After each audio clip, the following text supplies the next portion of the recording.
Assalamualaikum warahmatullahi wabarakatuh. Sekarang adalah proyek 4. Masih sama seperti proyek ketiga yang lain, masih menggunakan Notepad. Kali ini adalah membuat formulir survei web atau HTML siswa. Nah, ini adalah contohnya. Di sebelah kiri itu skripnya, dan sebelah kanan adalah contoh jadinya. Nah, bagian-bagian formulir contoh.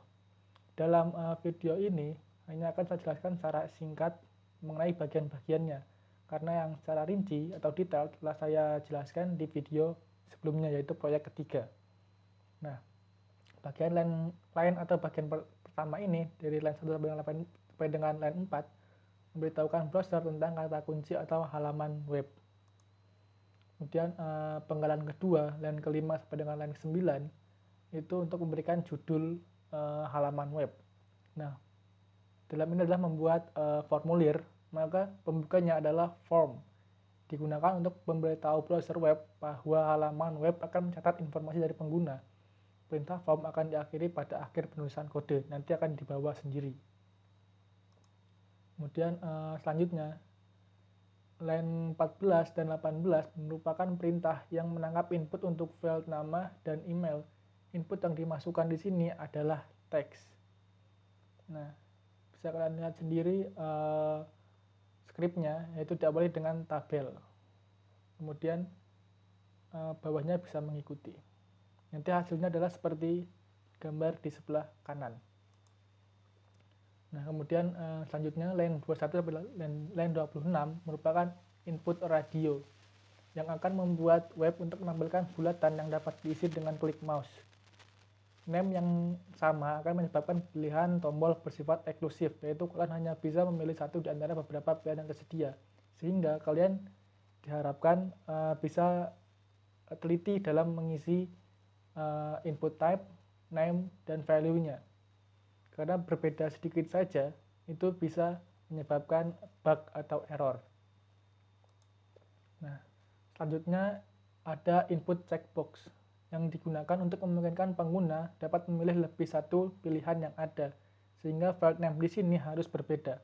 Jika yang pertama tadi, file name-nya kan harus sama karena kalian memilih satu dari beberapa pilihan yang ada. Sementara yang ini, file name-nya harus berbeda, sehingga si pengisi bisa memilih lebih dari satu pilihan yang ada. Nah, kemudian input yang ketiga, di sini akan memunculkan drop down atau kotak pilihan. Nah, nama file yang digunakan di sini adalah rate atau tingkatan, sehingga nilainya didapat dari perintah option, yaitu pilihan.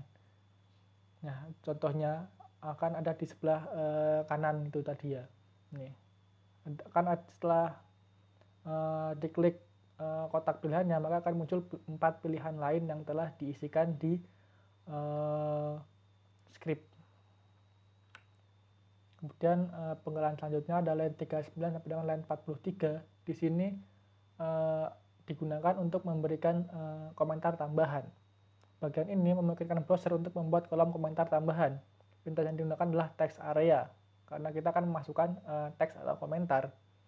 Dan rows di sini berarti jumlah kata, dan calls berarti jumlah baris. Nah, di sini kan row-nya 5, berarti akan ada 5 kata di setiap barisnya, dan maksimal yang bisa ditulis adalah 45 baris. Dan wrap diisi yes, sehingga browser akan memasukkan baris kata selanjutnya ketika komentar diketik. Jadi ketika kata sudah mencapai 5 baris atau telah mencapai ujung kolom, maka kalimat berikutnya atau kata berikutnya akan otomatis ditulis di bawahnya, sehingga tidak akan melewati kolom yang disediakan. Dan line 44 sampai 49, yaitu line terakhir atau penggalan terakhir. Input ini digunakan agar browser menindak informasi yang telah diisi. Yang pertama adalah submit. Maka jika dipilih, maka informasi akan dikumpulkan. Dan ketika memilih reset, maka data yang telah diisi pada halaman web akan dikembalikan seperti awalnya atau terhapus. Atau kembali lagi pakai yang awal.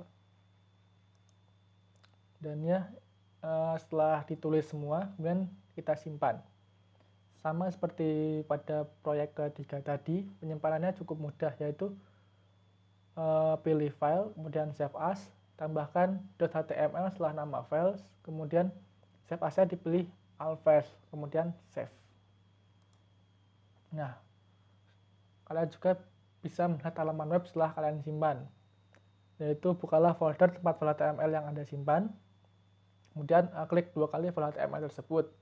Maka browser web akan otomatis muncul dengan sendirinya. Maka akan terlihat halaman web yang telah dihasilkan dari notepad yang Anda buat. Dan ya, terima kasih. Penjelasan yang saya bisa sampaikan cukup sekian dari proyek 4 ini. Assalamualaikum warahmatullahi wabarakatuh.